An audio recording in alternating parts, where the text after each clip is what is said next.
ویسے یاد رکھیے گا کہ قربانی کے 3 دنوں میں گھر کے جس فرد میں 4 شرائط جمع ہو جائیں اس پہ قربانی واجب ہوگی۔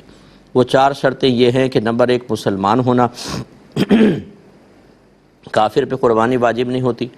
دوسرا ہے عاقل و بالغ ہونا، نابالغ پر نہیں ہوگی۔ اسی طریقے سے مجنون پاگل پر قربانی واجب نہیں ہوتی ہے۔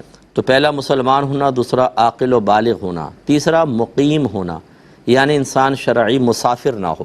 شرعی مسافر وہ ہوتا ہے جو اپنے گھر کی حدود سے باہر نکلا اور شہر کی حدود سے باہر نکلا اور ارادہ یہ ہے کہ کم از کم 92 کلومیٹرز دور جاؤں گا، 92 کلومیٹر، لیکن شہر کی حدود سے باہر نکل کر۔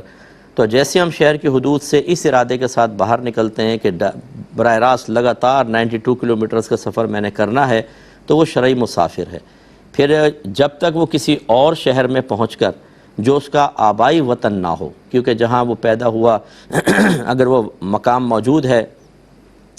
موجود ہے تو وہ شرعی مسافرت ختم ہو جاتی ہے، انسان مقیم ہو جاتا ہے چاہے ایک ہی دن کے لیے گیا ہو۔ لیکن اگر آپ کسی اور سٹی میں جاتے ہیں جو آبائی وطن کے علاوہ ہے تو اس میں شرط یہ ہوتی ہے کہ کم از کم آپ 15 دن ٹھہریں تو مقیم بنیں گے، اور 15 دن سے کم ٹھہرنے کی نیت ہے تو مسافر رہیں گے۔